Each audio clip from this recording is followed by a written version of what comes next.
اعوذ باللہ من الشیطان الرجیم، بسم اللہ الرحمن الرحیم۔ آپ دیکھ رہے ہیں کلک ٹی وی اور میں ہوں مصباح الدین شیخ۔ پاکستان کے نئے army chief general Asim Munir حافظ قرآن بھی ہیں اور ان کے بارے میں کہا جاتا ہے، سنا جاتا ہے، اور ان کے آرمی چیف کے عہدے پہ ان کے فائز ہونے کے بعد دیکھا بھی گیا کہ کس طرح بھارت سمیت جتنے بھی پاکستان کے مخالف ملک ہیں جو پاکستان کو نہیں تسلیم کرتے، وہ ان کے آنے پر کتنے خوفزدہ ہیں، کتنے پریشان ہیں۔ یہ سب آپ سوشل میڈیا پہ دیکھ سکتے ہیں۔ آرمی چیف کی بات کریں گے اور بات کریں گے ہم ایم کیو ایم کے بانی الطاف حسین صاحب کے بارے میں، لیکن اس سے پہلے کچھ چیزیں ہیں جو میں جس ٹاپک پہ میں بات کرنا چاہتا ہوں وہ یہ ہے کہ ہمارے کراچی، ہمارے پاکستان کا جو قانون ہے اس میں جس طرح بڑے بڑے دہشت گردوں کو، بڑے بڑے کرمنل لوگوں کو آزاد کیا جا رہا ہے، اس پر عام عوام جو ہم جیسی عوام ہے وہ اب یہ سوچنے پہ مجبور ہو گئی ہے کہ کیا یہ پاکستان ان جاگیرداروں کے لیے بنایا تھا، ان کرمنل لوگوں کے لیے بنایا تھا، ان لوگوں کے لیے بنایا تھا جن کے پاس پیسہ ہے اور جو قانون کو خرید سکتے ہیں۔ ہمارے ملک کی ایک بڑی بدقسمتی ہے، ہم عوام جو ہے نا، ہم عوام میں یہ پریشانی ہے کہ ہم اپنے حفاظت کرنے والے جو ہمارے بارڈروں پہ یا ہمارے جو آرمی والے ہیں، ہم ان کی تو ہم برائی کرتے ہیں، ہم اپنے حفاظت کرنے والوں کو تو غلط بولتے ہیں، لیکن ہم انہیں غلط نہیں بولتے جو سیاست میں آتے ہیں، 5 سال حکومت کرتے ہیں اور اربوں روپے کھربوں روپے کی کرپشن کرتے ہیں، اربوں کھربوں ڈالر کی کرپشن کرتے ہیں، اور ہم عوام کو کسی نئے پریشانی میں اور کسی نئے قرضے میں مبتلا کر کے چلے جاتے ہیں۔ قرضہ لیتے ہیں اپنے دور حکومت میں اور ان پیسوں کو بلیک منی کس طرح باہر ٹرانسفر کرتے ہیں، یہ میں آپ کو پہلے پچھلی بھی کئی ویڈیو بتا چکا ہوں کہ کس طرح انڈیا کے بھارتی بزنس مین استعمال ہوتے ہیں اور پاکستان سے باہر پیسہ جاتا ہے۔ یہ بلیک منی ٹریل جو ہوتی ہے باہر ٹرانسفر ہوتی ہے، تو وہ جو اس میں بھی بھارت کا انوالومنٹ ہے، اس میں میں کئی ویڈیو بنا چکا ہوں، آپ دیکھ سکتے ہیں، پرانی میری بہت ساری ویڈیو اس میں موجود ہیں۔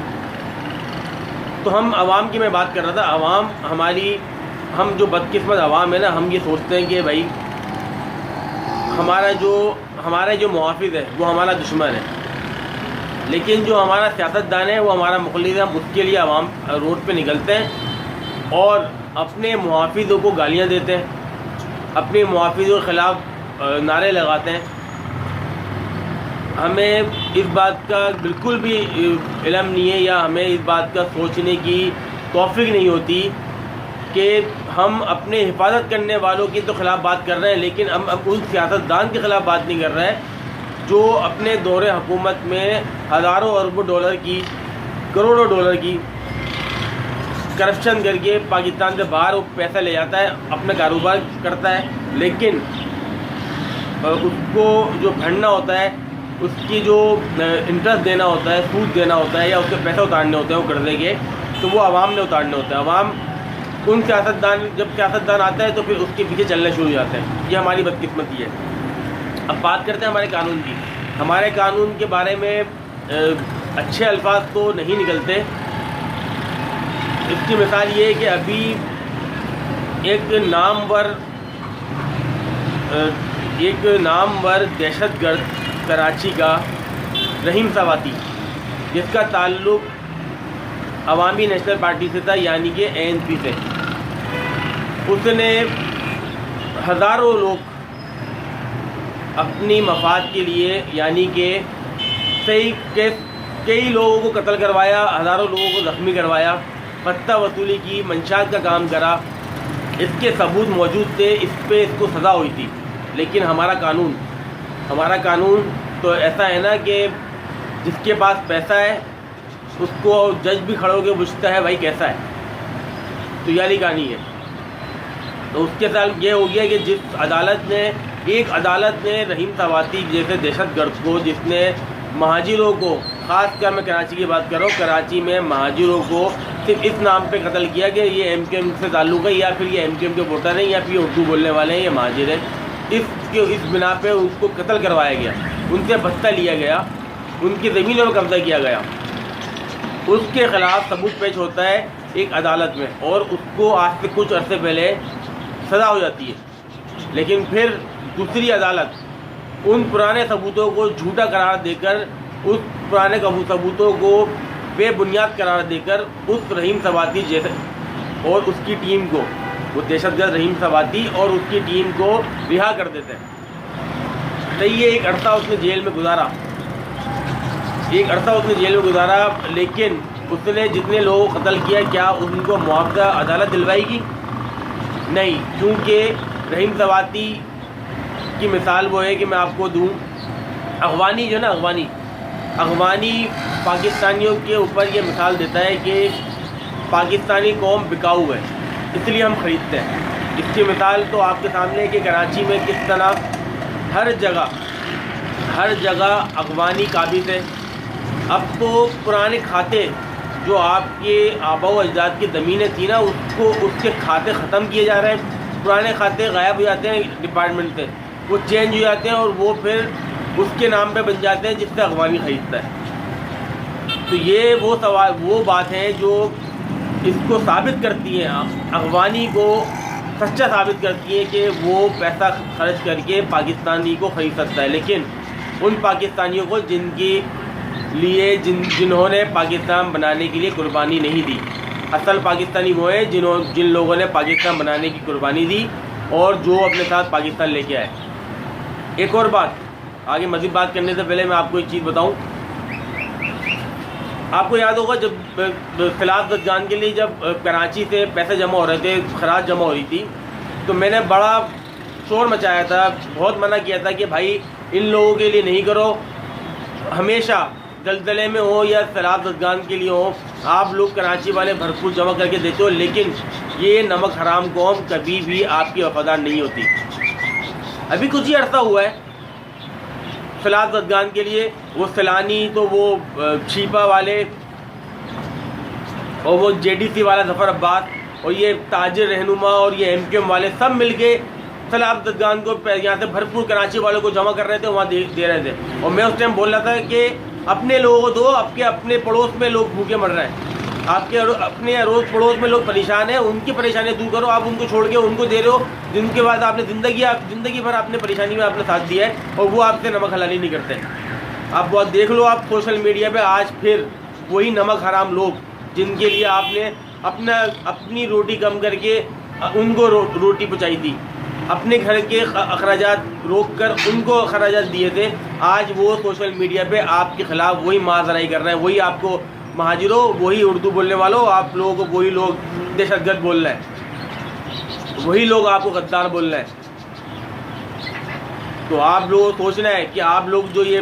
کیمپ لگا کے، یہ چاہے اس میں تاجر ہوں یا اس میں وہ ویلفیئر والے ہوں یا یہ سیاسی پارٹیاں ہوں، جو کیمپ لگا کے جمع کر کے لے جاتی ہیں اور ان کو دیتی ہیں ان نمک حرام لوگوں کو، کہ ان کے لیے ضروری ہے یا پھر ان کے لیے ضروری جو آپ کے ارد گرد لوگ رہتے ہیں. وہ تو آپ کراچی میں بھی آپ نے ہزاروں دسترخوان لگائے ہوئے ہیں، وہ آتے ہیں یہاں دسترخوان پہ بیٹھ جاتے ہیں اور ڈکیتے بھی کرتے ہیں، کھانے کو بھی مل رہا ہے اور کام بھی مل رہا ہے چوری کرنے کا ان کو. تو یہ میں پہلے بھی اس پہ کئی ویڈیو بنا چکا، پھر میں اس پہ وارن کر رہا ہوں کہ آپ لوگ سوچیں، دیکھیں کہ آپ لوگ کیا کر رہے ہیں، کہ وہ نمک حرام کو کبھی آپ کی سگی ہو سکتی ہے. آپ سوشل میڈیا کھولیں کہ آپ کے خلاف کتنی بڑی ماضرائی انہی نمک حرام لوگوں نے کھولی ہوئی ہے. خیر آگے چلتے ہیں. بات ہو رہی تھی کہ الطاف حسین صاحب کے جو کیسز چل رہے ہیں، وہ ایک تو پاکستان میں جو ان کے این آئی سی کا مسئلہ ہے، اس کی تو ڈیٹ ہو گئی جنوری کی، اور لنڈن کی جو کیس تھا جس میں 10 دن کا ٹائم تھا، 10 دن میں کیس نمٹے گا، تو وہ 25 تاریخ جو 25 نومبر تھی، تو اس میں گزشتہ جو روز گزرا 25 تاریخ کا، اس دن ان کے کیس کی ہیئرنگ اسٹارٹ ہونی تھی، لیکن وہ اسٹارٹ نہیں ہوئی۔ اب یہ دیکھنا ہے کہ وہ ہیئرنگ اگلے ہفتے میں اسٹارٹ ہوتی ہے یا پھر دسمبر کی چھٹیوں کے بعد، کیونکہ دسمبر میں وہاں چھٹیاں اسٹارٹ ہو جاتی ہیں، وہ کرسمس کا ٹائم ہوتا ہے دسمبر میں، تو دسمبر میں چھٹیاں اسٹارٹ ہو جاتی ہیں۔ اس وجہ سے اب یہ دیکھنا ہے کہ ان کا کیس اگر اگلے ہفتے اسٹارٹ ہو جاتا ہے، یعنی کہ منڈے کو 28 تاریخ کو جب کیس 28 تاریخ کو اسٹارٹ ہو جاتا ہے تو پھر ایک ہفتے میں نمٹ جائے گا کیس۔ نہیں اسٹارٹ ہوتا تو پھر وہ دسمبر کی چھٹیوں کے بعد جنوری میں اسٹارٹ ہوگا، تو یہ دیکھنا ہے۔ اور اب ہم نے دیکھنا ہے کہ ہمارے جو آرمی چیف ہیں، جو جن کی مثال اگر دی جائے تو بہت اچھے ہیں، پاکستان کے لیے بہت مخلص ہیں، حافظ قرآن ہے، اور سب سے بڑی بات ہے کہ انہوں نے آرمی میں رہتے ہوئے قرآن حفظ کیا ہے۔ یہ پہلے سے حافظ قرآن نہیں تھے۔ یہ بہت بڑی بات ہوتی ہے کہ آپ کسی جگہ جاب کر رہے ہو، ایجوکیشن کے ساتھ تو آپ حافظ قرآن بن سکتے ہو، لیکن جاب کرتے ہوئے حافظ قرآن بننا بہت بڑی بات ہوتی ہے، اور پھر آرمی جیسی جاب، تو آرمی کی جاب اور ایک رینک پہ ہوتے ہوئے آپ نے حافظ قرآن بنے تو آپ ایک تعریف کے قابل ہیں۔ اب بات آتی ہے پاکستان کی، بالخصوص کراچی کی، تو عاصم منیر صاحب اگر کراچی والے، اگر آپ اس وقت جو دیکھ رہے ہیں، اگر پرویز مشرف کے بعد کسی کو دیکھ رہے ہیں تو وہ آپ ہیں، کیونکہ پاکستان کی تاریخ میں جنرل پرویز مشرف صاحب ہی تھے جنہوں نے ہندوستان کے ناک میں نکیل ڈالی ہوئی تھی، اور پاکستان کے ان تمام دشمن ممالک کے ناک میں نکیل ڈالی ہوئی تھی جو پاکستان کے خلاف تھے۔ اب اس کے بعد ان کے بعد آپ ہو جو جن کے آنے سے، جن کے عہدے سنبھالنے سے، جن کے آرمی چیف بننے سے، عاصم منیر صاحب آپ کے آرمی چیف بننے سے کے بعد سے ہندوستان پریشان ہو گیا ہے، اور ہندوستان سمیت وہ تمام ممالک پریشان ہو گئے جو پاکستان کے مخالف ہیں، اور خاص کر وہ بھی جو انہوں نے آج تک پاکستان کو تسلیم نہیں کرا، ان لوگوں کو ہم پاکستان میں پال رہے ہیں، وہ ہے افغانی بھی آپ کے آنے سے پریشان ہے۔ اب کراچی کی عوام یہ نظر رکھتی ہے کیا آپ کراچی والوں کو کراچی کا حقوق دلوائیں گے؟ آپ بانیہ نے پاکستان کی اولادوں کو پاکستانی ہونے کا حقوق دلوائیں گے؟ کیونکہ یہی جو کراچی والوں نے امید رکھی تھی قمر باجوہ صاحب سے، انہوں نے تو ہر معاملہ ایسا الٹا کیا جس میں کراچی والے پیس کے رہ گئے۔ افغانیوں کو لا کے اتنی آزادی دی گئی کہ کراچی میں اسمگلنگ کا کپڑا، منشیات، اربوں روپے کی منشیات کا روز کا کام ہو رہا ہے، پھر اس منشیات کے پیسے کو دوسری جگہ انویسٹ کیا جا رہا ہے، لوگوں کی پراپرٹیوں پہ قبضہ کیا جا رہا ہے۔ آپ کی پراپرٹی ہے اور آپ کی خاندانی پراپرٹی، آپ کی جو آبا و اجداد کی پراپرٹی ہے، اس کا کھاتا ڈپارٹمنٹ سے چینج ہو جاتا ہے، اور اس پہ دوسرے نام پہ چڑھا کے وہ افغانی اس کو خرید رہا ہے۔ اسمگلنگ کا کپڑا، اسمگلنگ کے وہ سامان سارا جو استعمال کے لیے مارکیٹوں میں سیل کیا جاتا ہے، بنا ٹیکس دیا وہ سارا سامان کراچی میں لا کے افغانی بیچ رہا ہے، لیکن پریشان وہ ہے جو کراچی میں بزنس کر رہا ہے، جو کراچی کا ہے، جو پاکستان کا ہے، جن لوگوں نے کراچی سے پاکستان چلانا ہے۔ یہ افغانی ٹیکس نہ دے کر مال لے کے آتا ہے، نہ ٹیکس دیتا ہے اپنے کاروبار کا، تو جو لوگ ٹیکس دے رہے ہیں وہ پریشان ہیں، کیونکہ جو چیز ٹیکس دینے والے کو 50 روپے کی آ رہی ہے، وہی چوری کرنے والے کو 20 روپے کی بھی نہیں آ رہی۔ تو آپ اس سے اندازہ لگا سکتے ہیں کہ کراچی والے کس طرح آپ سے امید لگائے بیٹھے ہیں۔ کراچی میں سب سے بڑا منشیات کا کاروبار افغانی کر رہا ہے، کراچی میں سب سے بڑا دہشت گردی کا کاروبار وہ افغانی کر رہے ہیں، کراچی میں ہر ادارے کو خریدنے کا کاروبار وہ افغانی کر رہے ہیں، اور اب تو افغانی کھلا بولتے ہیں کہ جس سے سیٹنگ کرنی ہے ہم سے بات کرو، چاہے وہ چیف جسٹس ہو یا پھر وہ کور کمانڈر تک کا نام لیتے ہیں۔ اب افغانی اس حد تک پہنچ گئے۔ یہ عاصم منیر صاحب آپ نے دیکھنا ہے، اب آپ نئے آرمی چیف بنے تو آپ نے دیکھنا ہے کہ کیا آپ کراچی والوں کو، پاکستان والوں کو اصل حقوق دلا سکتے ہیں، اور یہ دہشت گرد، منشیات فروش، قبضہ مافیا اور ٹیکس چور افغانیوں کو پاکستان سے نکالنے میں آپ کا کیا کردار ہوگا؟ کراچی والوں کو حق دلانے میں کیا کردار ہوگا، اب کراچی والوں نے آپ پہ امید رکھ لی ہے، کیونکہ باجوہ صاحب کی امید تو فیل ہو گئی تھی، کراچی والے تباہ و برباد ہو گئے تھے، کیونکہ باجوہ صاحب کے دور میں اتنی آزادی کرمنل لوگوں کو، یعنی کہ کرمنل وہ لوگ جو غیر ملکی ہیں، اغوانیوں کو، منشیات فروشوں کو، قبضہ مافیا کو دی گئی ہے، وہ آزادی کراچی والوں کے لیے نقصان دہ تھی۔ اب آپ نے ان اغوانیوں کو ان کے ملک واپس بھیجنا ہے، یا پھر واپس وہ جو کراچی میں آپ نے سیکورٹی کے دعوے دار، آپ کے ہی ادارے کے کچھ لوگ، آپ کے ہی انڈر آنے والے جو ادارہ ہے جو اپنے آپ کو سیکورٹی کے دعوے دار بولتا ہے، جو جس کی پشت پناہی پہ یہ کام چل رہا ہے، جس کی پشت پناہی پہ اغوانیوں کو سپورٹ کی جا رہی ہے، آپ ان کو لگام ڈالتے ہیں یا نہیں، دیکھنا یہ ہے۔ اب یہ دیکھنا ہے کہ عاصم منیر صاحب کہ آپ نے کراچی والوں کو کتنا حق دلوانا ہے، یا پھر کراچی والے اسی طرح پیستے رہیں گے اور ہر آنے والے آرمی چیف سے اس بات کی امید کرتے رہیں گے کہ پاکستان کے لیے یہ آرمی چیف اچھا ہے، یہ پاکستان کے لیے یہ اچھا ہے اور یہ ہمارے لیے اچھا ہوگا۔ یہ سوال میرا نہیں ہے، یہ سوال عوام کا ہے۔ میں آج 3 دن بعد ویڈیو اسی وجہ سے بنا رہا ہوں کہ میں 3 دن سے صرف لوگوں سے یہی رائے لے رہا تھا اصل بات ہے کیا، کہ لوگ کیا سمجھتے ہیں۔ تو سارا نچوڑ یہ نکلا ہے کہ آرمی چیف سے اب کراچی والے یہ امید رکھے ہوئے ہیں کہ ٹیکس چوروں کو، منشیات فروشوں کو، دہشت گردوں کو، اغوانیوں کو اس شہر سے نکالا جائے، اس ملک سے نکالا جائے، تاکہ جو ٹیکس دے رہا ہے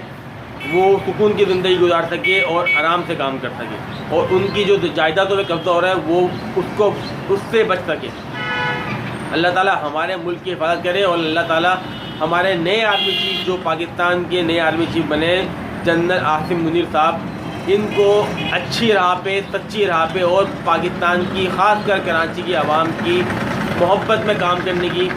توفیق عطا فرمائیں۔ پاکستان پائندہ باد۔ اللہ حافظ۔